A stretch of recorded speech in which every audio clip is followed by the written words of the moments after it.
अख्ख्या महाराष्ट्राला त्या ठिकाणी बघितलं आणि मग त्यांना तीच विनंती करण्यासाठी आलो होतो की आम्ही जे आपल्याला कंप्लेंट पत्र देतो आहोत, आम्ही समजू शकतो एमपीएससी स्वायत्त संस्था आहे, मी तिथं काही बोलू शकणार नाही, पण आम्ही दिलेलं पत्र हे नक्कीच तुम्ही त्यांना पाठवू शकता.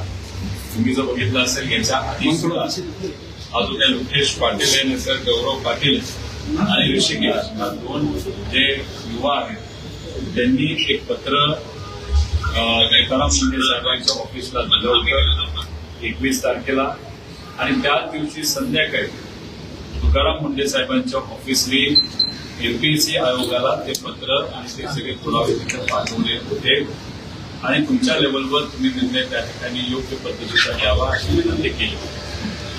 आज सुद्धा आम्ही जेव्हा चर्चा केली, तुकाराम मुंढे साहेबांचं मत आहे की सिस्टममध्ये म्हणजे सरकारमध्ये जे अधिकारी येतात ते स्पर्धा परीक्षा देऊन पारदर्शक पद्धतीने येणं फार महत्वाचं आहे. जर कुठल्याही परीक्षेमध्ये पैसा देऊन त्याच्या संपर्कातून एखादा व्यक्ती अधिकारी होत असेल तर उद्या जाऊन सर्वसामान्य लोकांना तो न्याय देऊ शकत नाही. ही भूमिका त्यांची जी आहे आणि आमची जी आहे ती नक्कीच समान आहे. आता आम्ही दिलेलं पत्र ते आयोगापर्यंत पाठवतील अशी आशा या ठिकाणी आम्ही करत आहोत. आता त्यांना भेटल्यानंतर आणि हे जे सर्व विद्यार्थी माझ्याबरोबर आले हा त्यांचा मुद्दा आहे. तिथे हे सर्व विद्यार्थी त्यांच्याशी बोलत होते, चर्चा करत होते, त्यांच्यावर एक विश्वास आहे, अधिकारी म्हणून त्यांचं काम चांगलं आहे, त्यामुळे सर्व विद्यार्थी त्यांच्यावर विश्वास ठेवून असतात. त्यामुळे चांगल्या अधिकाऱ्यांशी चर्चा करून या विषयावर बोलणं हे त्यांच्यासाठी महत्वाचं होतं म्हणून आम्ही करत आलो होतो. आता तुमच्याशी बोलल्यानंतर आम्ही लगेचच एमपीएससी आयोगाकडे त्या ठिकाणी चाललेलो आहोत. आता मगाशी जेव्हा राष्ट्रवादी शरदचंद्र पवार यांच्या पक्षाच्या कार्यालयामध्ये मी प्रेस कॉन्फरन्स घेत होतो, मी सगळ्यात मिळून एक पत्र हे लोकेश पाटलाचं उर्फ गौरव पाटील, हा गौरव पाटील उर्फ लोकेश पाटील हा तसा एकच व्यक्ती आहे. यांनी हे पत्र जे पाठवलं आयोगाला त्याची कॉपी तुम्ही आम्हाला दाखवली, मी त्यावेळेस ती बघितली नव्हते. हे सगळं बघितल्यानंतर एक सगळ्यात महत्वाचं गोष्ट आहे की ऋषिकेश गांगर्डे नावाची जी व्यक्ती तो जेव्हा ही कंप्लेंट केली होती या पाटलांनी याच्या बरोबरच ऋषिकेश गांगर्डे सुद्धा तुकाराम मुंढे साहेबांच्या ऑफिसला आला होता. त्याच्याबरोबर एमपीएससी आयोगाला सुद्धा गेला होता. काही मिनिटांपूर्वी ऋषिकेश गांगर्डे यांनी एक व्हिडिओ हा टाकलेला आहे. त्या व्हिडिओमध्ये त्यांनी सांगितलेले लोकेश पाटील उर्फ गौरव पाटील हा त्याचा मित्र आहे, त्याला थोडं धमकवलं, त्याला भीती दाखवली गेली म्हणून त्यांनी हे पत्र देऊन माघार घेतली. पण त्या पत्रामध्ये ऋषिकेश गांगर्डेचे सुद्धा नाव आहे आणि तो एक खरा अर्थाने विना म्हणून आणि एमपीएससी विद्यार्थ्यांचा विचार करत असल्यामुळे तो त्याच्या भूमिकेवर ठाम आहे आणि त्यांनी सांगितले की मी माझी कंप्लेंट मागे घेतलेली नाही. आणि हे जर तुम्ही नीट वाचलं याच्यामध्ये फार वेगळ्या वेगळ्या गोष्टी सांगितलेल्या आहेत. याच्यामध्ये तो सांगतोय की महिनाभर मी तपास करत होतो आणि नंतर तो सांगतोय की मी चेष्टा करतो. त्यानंतर तो तुकाराम मुंढे साहेबांच्या ऑफिसला आला, हा पाटील लोकेश पाटील गौरव पाटील जो कुणी आहे एमपीएससीच्या कार्यालय मुंबईमध्ये आला, बरेच दिवस त्याच्यावर त्यांनी काम केलं आणि नंतर आता कुठेतरी त्याच्यावर दबाव आल्यानंतर तो म्हणतो की मी चेष्टा करतो. त्याच्यावर प्रहर असं झालाय की त्यांनी असं दिलंय की आयोगाची 22 मार्च रोजीची परीक्षा झाल्यानंतर सदर प्रश्न टाईप करून तीच प्रश्नपत्रिका मी 20 मार्च रोजी ही पाठवली होती. म्हणजे 22 तारखेला टाईप करून 20ला पाठवली. कळच आहे, हा देवापेक्षा मोठा झाला, त्याला टाइम ट्रॅव्हल करता येतं असं आपल्याला म्हणावं लागेल. आणि याच्यात तो स्वतः म्हणतो की याच्यामध्ये काही पेपर प्रश्नपत्रिका असलेल्या याच्यामध्ये काही प्रश्न हे मॅच झालेले आहेत. आमचं हेच म्हणणं आहे ना, जो क्लासेसचा प्रश्नपत्रिका होत्या त्यातल्या 100 पैकी 90 प्रश्न हे आयोगाच्या प्रश्नाला मॅच झाले, हाच आमचा त्याच्यामध्ये मुद्दा आहे. त्यामुळे ऋषिकेश पाटील का गौरव पाटील हे काय आमच्यासाठी महत्वाचं नाही. आमच्यासाठी प्रश्न हा महत्वाचा आहे की या युवांना आता जी शंका वाटायला लागली की एमपीएससीचा पेपर हा फुटू शकतो, त्या शंकेचं निरसन होणं हे महत्वाचं. म्हणून आम्ही सर्वजण भेटण्यासाठी आयोगाकडे चाललेलो आहोत. आयोगामध्ये कोण आम्हाला भेटेल का आम्हाला आता सांगता येणार नाही, पण पुढच्या 45 मिनिटांपर्यंत आम्ही आयोगाला नक्कीच त्या ठिकाणी पोहोचतो.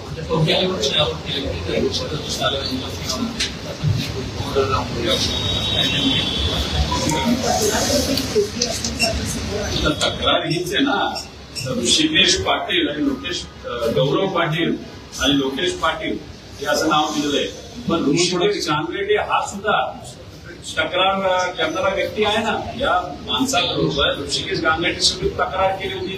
तो म्हणतो मी तक्रार मागे घेणार नाही, कारण त्याला माहिती आहे युवा कधी घाबरत नसतो. युवाने गेल्या काही दिवसांमध्ये काय संघर्ष केला तुम्हाला सगळ्यांना माहिती आहे. त्यामुळे ऋषिकेश न घाबरणारा व्यक्ती त्यांनी व्हिडिओ केलेला आहे. मी तक्रार मागे घेत नाही.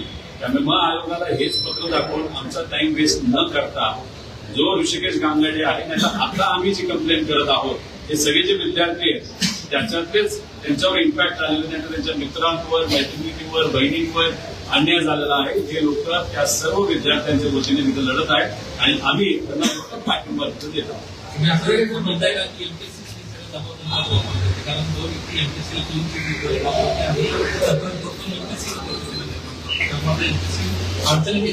कोणाकडनं तरी दबाव 100% आणला गेला आहे. याच्या आधी जेव्हा आयोगाशी काही विद्यार्थी बोलण्यासाठी गेले त्यांनी त्यांना डायरेक्ट सांगितलं जर तुम्ही वेगळ्या पद्धतीची काही तक्रार करत असता, वेगळ्याच काही भूमिका घेणार असाल तर तुमच्यावर आम्ही कारवाई करू अशी सुद्धा प्रत्यक्षपणे धमकी दिली असं आम्हाला कळतंय. आता याच्याच बरोबर आपण जर बघितलं आणि हे आम्हाला कोणाकडे कळलं तर एक व्यक्ती जो या लोकेश पाटलांच्या संपर्कात काही दिवसांपूर्वी होता. लोकेश पाटलांनीच सांगितलं की अशी आम्हाला धमकी दिली. लोकेश पाटील आता मागा घेत असताना ऋषिकेश गांगेडेंनी स्पष्टपणे आज त्याच्या व्हिडिओमध्ये सांगितलेलं आहे की लोकेश पाटलावर गौरव पाटलांचा दबाव आहे. तर दबाव कोणतरी 100% तिथं टाकते आणि ते जे काही नंदुरबारचा क्लास आहे तो नंदुरबारचा क्लास हा पाटलाचा कोण पाटील या गावचा पाटील हे आम्हाला तरी त्या ठिकाणी माहित नाही. योगायोगाने ज्या उमेदवारांचा पेपर ज्या उमेदवाराने हा पेपर शेअर केला तो जो कोणी उमेदवार ती उमेदवार जे कोणी असेल ती स्वतः नंदुरबारची तर तो नंदुरबारचा आणि हा पाटील सुद्धा नंदुरबारचा, हा क्लास सुद्धा नंदुरबारचा.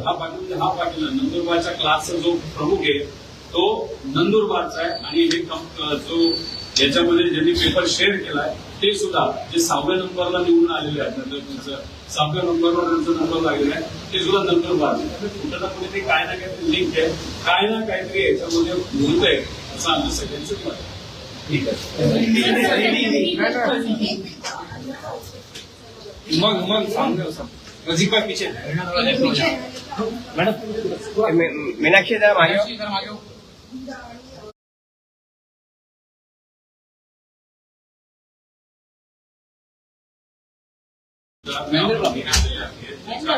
दुधाच्या नावावर तिथं युरिया केमिकल असं काहीतरी वापरलं जातं आणि अरे हा कौन है भाईजान, थोड़ा डाउन करो, फ्रेम में आ रहा है. त्याच्यामुळे शेतकऱ्याचं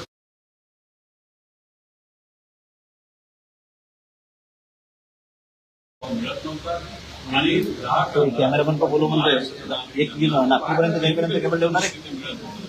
या सगळ्या कारवाई केल्यामुळे केमिकल दूध बऱ्यापैकी या महाराष्ट्रात होलेला आहे. 40-50% दुधाचा पुरवठा 40-50% लावून पाहिजे.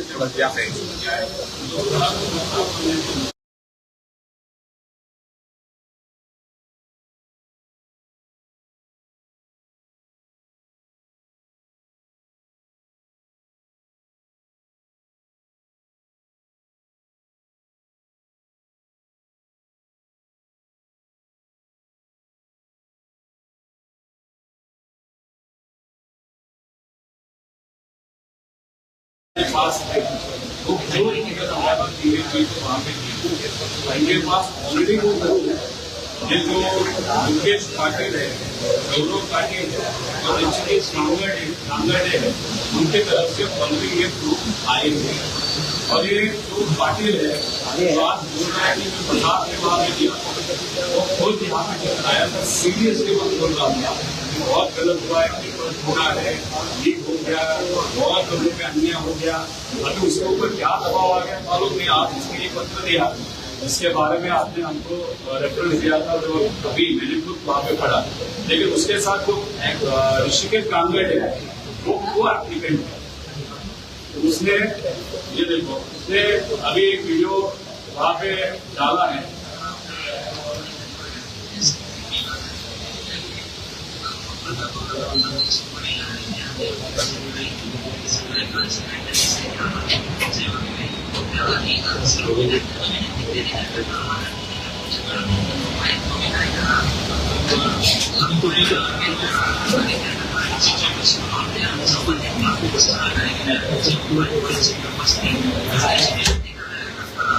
हाँ है ऋषिकेश कांगड़ है, तो स्पेसिफिकली वहां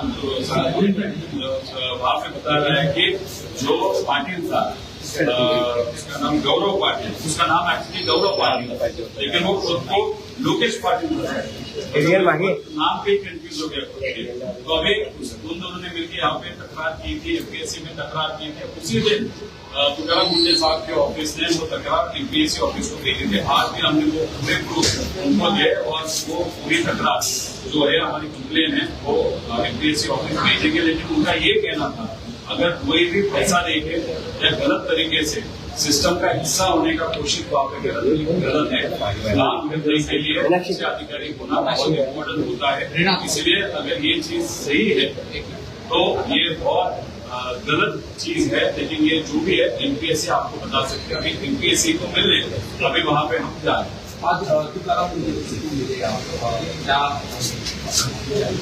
तुकाराम मुंडे साहब का यही कहना था कि कोई भी व्यक्ति अगर सिस्टम का हिस्सा होना चाहता है वो कॉम्पिटिटिव एग्जाम के माध्यम से वहां पे आना चाहिए। अगर वहां पे पैसा देके या समझो किसी का कॉन्टैक्ट इस्तेमाल करके लाइन स्किप करके अगर अधिकारी बनता है तो उसका प्रभाव लोगों पे बहुत बड़ा होता है, नकारात्मक होता है, नेगेटिव प्रभाव होता है।